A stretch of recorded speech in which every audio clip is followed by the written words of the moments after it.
সংবাদে। সামনেই রয়েছে দুর্গাপুজো, তবে তার আগে প্রকৃতি একেবারে বিরূপ, যার কারণে একের পর এক ধস নামছে উত্তর পূর্বের সিকিম এবং তার সাথে পশ্চিমবঙ্গের উত্তরবঙ্গ। প্রত্যেকটা রাজ্যে একই অবস্থা। বিশেষ করে সিকিমের খবর যদি দেখি, সেখানে বৃষ্টি, ধস, প্রবল তুষারপাতে বিপর্যস্ত এক প্রকার উত্তর পূর্বের রাজ্য সিকিম।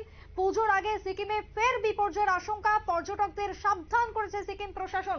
কথা বলবো, টেলিফোন লাইনে রয়েছেন প্রতিনিধি রক্তিম সিদ্ধান্ত। রক্তিম, এই মুহূর্তে দাঁড়িয়ে সামনেই পুজো, তার আগে একের পর এক বৃষ্টির জেরে ধস নামছে, পরিস্থিতি কেমন রয়েছে, প্রশাসনিক তৎপরতা কতদূর?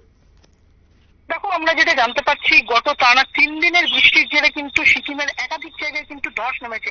আর এই ধস নামার ফলে কিন্তু সিকিমে পর্যটকদের আসতে একেবারে নিষেধাজ্ঞা জারি করে দেওয়া হয়েছে প্রশাসনের পক্ষ থেকে। আর যার ফলে কিন্তু পুজোর মরশুমে যে পর্যটকদের আনাগোনা লেগে থাকে সিকিম সহ উত্তর পূর্বে যে সমস্ত শহরগুলি রয়েছে, সেই সমস্ত শহরে কিন্তু ইতিমধ্যে পর্যটকদের আসার নিষেধাজ্ঞা জারি করা হয়েছে। পাশাপাশি আমরা যেটা জানতে পারছি, সিকিম সহ উত্তরবঙ্গের বিভিন্ন এলাকায় কিন্তু ইতিমধ্যেই ধস এবং ভারী বৃষ্টির ফলে কিন্তু বিভিন্ন এলাকায় কিন্তু নদীগুলি ফুটতে শুরু করেছে। পাশাপাশি বিভিন্ন জাতীয় সড়ক, যেমন 10 নম্বর জাতীয় সড়ক দার্জিলিং থেকে কালিম্পং যাওয়ার সেই জাতীয় সড়কও বন্ধ হয়ে পড়েছে। সিকিমে কিন্তু একেবারে এই যে বৃষ্টি, এই বৃষ্টির পূর্বাভাস ইতিমধ্যেই যেটা দিয়েছিল আবহাওয়া দপ্তর, সেই আবহাওয়া দপ্তরের পূর্বাভাস অনুযায়ী বৃষ্টি হচ্ছে। এখনো টানা আরো 4-5 দিন বৃষ্টি হবে, এমনটাই কিন্তু সিকিম আবহাওয়া দপ্তর সূত্রে আমরা জানতে পারছি। রক্তিম, সামনে যেহেতু পুজো রয়েছে এবং পর্যটকদের সংখ্যা বাড়ে, উত্তর পূর্ব বলো বা উত্তরবঙ্গে বলো, প্রত্যেকটা পাহাড়ি অঞ্চলে পর্যটকদের ভিড় জমে। এখনো পর্যন্ত কি জানা যাচ্ছে, স্থানীয় প্রশাসন কতদূর আশ্বাস দিচ্ছে? পর্যটকদের কি যাওয়ার নিরাপদ রয়েছে পুজোর সময়, কি বলবে? দেখো, এখনো পর্যন্ত যেটা আমরা জানতে পারছি, সিকিমের যে প্রশাসন, সেই প্রশাসনের পক্ষ থেকে কিন্তু পর্যটক যারা রয়েছেন, সেই পর্যটকদের ইতিমধ্যেই কিন্তু সতর্ক বার্তা দেওয়া হয়েছে।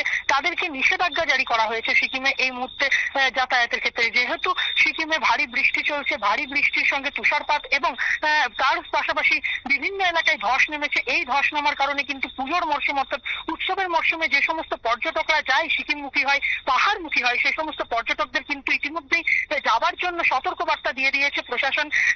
তার জন্য কিন্তু একেবারে সিকিমের যে সমস্ত সাধারণ মানুষ রয়েছে, সিকিমের যে সমস্ত পর্যটন ব্যবসার সঙ্গে, পর্যটন শিল্পের সঙ্গে যারা যুক্ত রয়েছে, তাদের কিন্তু মাথায় ইতিমধ্যেই হাত পড়তে শুরু করেছে। একেবারে তাই। ধন্যবাদ তোমায় রক্তিম। অর্থাৎ এই মুহূর্তে সামনেই পুজো, আর মাত্র 2 দিন বাকি, তারপরেই মহালয়া।